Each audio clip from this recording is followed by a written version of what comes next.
সরল সুদ chapter question থেকে 2 এর আমরা 3 নম্বর অঙ্কটা চলে এসেছি। 3 নম্বর অঙ্কটা কি বলেছে, বার্ষিক 8/1/3% সরল সুদের হারে 960 টাকার 1 বছর 3 মাসের সর্ববৃদ্ধি মূল কত হবে আমাকে বের করতে বলেছে। আচ্ছা, এই সর্ববৃদ্ধি মূলটা কি সেটা আগে ভালো করে বুঝি আমরা। সর্ববৃদ্ধি মূল মানে হচ্ছে গিয়ে সুদ আসল, সুদ আসল।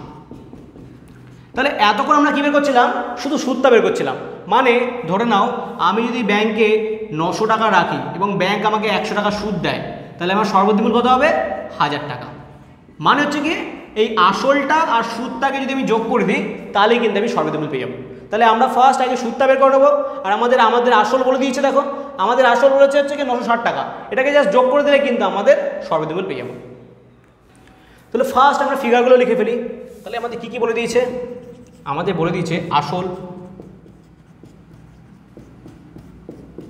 960 টাকা, সুদের হার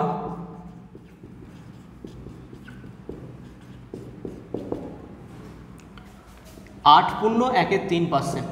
আচ্ছা, এটাকে তুমি সুন্দর করে লিখে বলতে পারি 3 এটা 24 আর 1 যোগ করলে 25, 25/3% বলতে পারি। সময় যেটা আমাকে বলেছে হচ্ছে কি 1 বছর 3 মাস।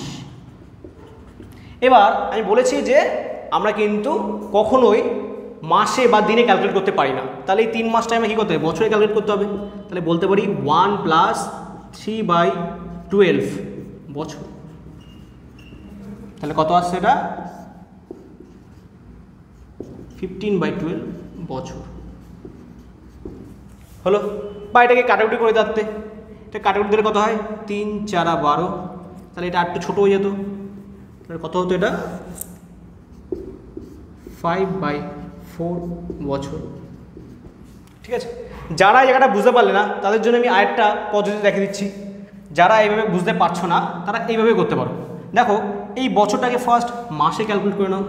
1 বছর সমান কত জানি, 12 মাস যোগ 3 মাস, তাহলে কত আসছে টোটাল, 15 মাস। এবার কি বলেছি, মাসটাকে বছরে ক্যালকুলেট করতে হবে। তাহলে মাস থেকে বছর কী করতে হয়, 12 দিয়ে ভাগ করে দিতে হয়। ব্যাস 12 দিয়ে ভাগ করে দাও, তাহলে ক্যালকুলেট করো, 3 × 5 = 15, 3 × 4 = 12, তাহলে 5/4 বছর। এইভাবে করা যেত। ঠিক আছে, তো যেটা তোমাদের সুবিধা হবে সেভাবে করে ফেলবে। এবার আমরা আসল, সুদের হার, সময় লিখে ফেলেছি। এবার বাকি রয়ে গেলো হচ্ছে কি সুদ। সুদ আমরা আয় দিয়ে ডিনোট করি, যেটা আমরা জানি না। ঠিক আছে, তাহলে এবার আমরা যা সূত্রটা ফেলাই, তাহলে আমরা সূত্রটা পেয়ে যাবো।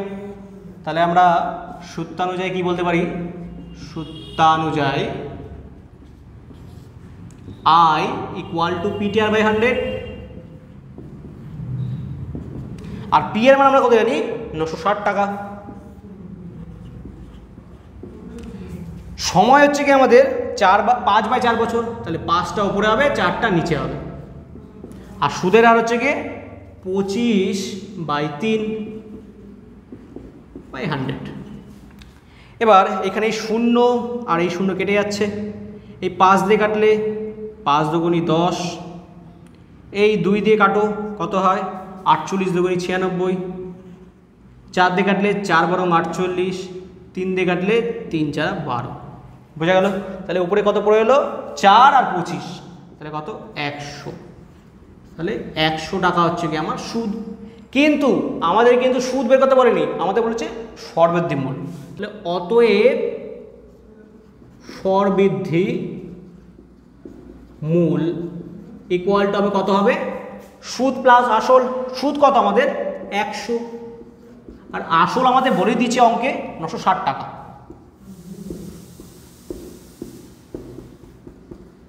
তাহলে কত আসবে আমাদের, 1060 টাকা। তাহলে এটা কিন্তু আমাদের উত্তর। তাহলে আমাদের অ্যান্সার কত হবে, সর্ববৃদ্ধি মূল 1060 টাকা।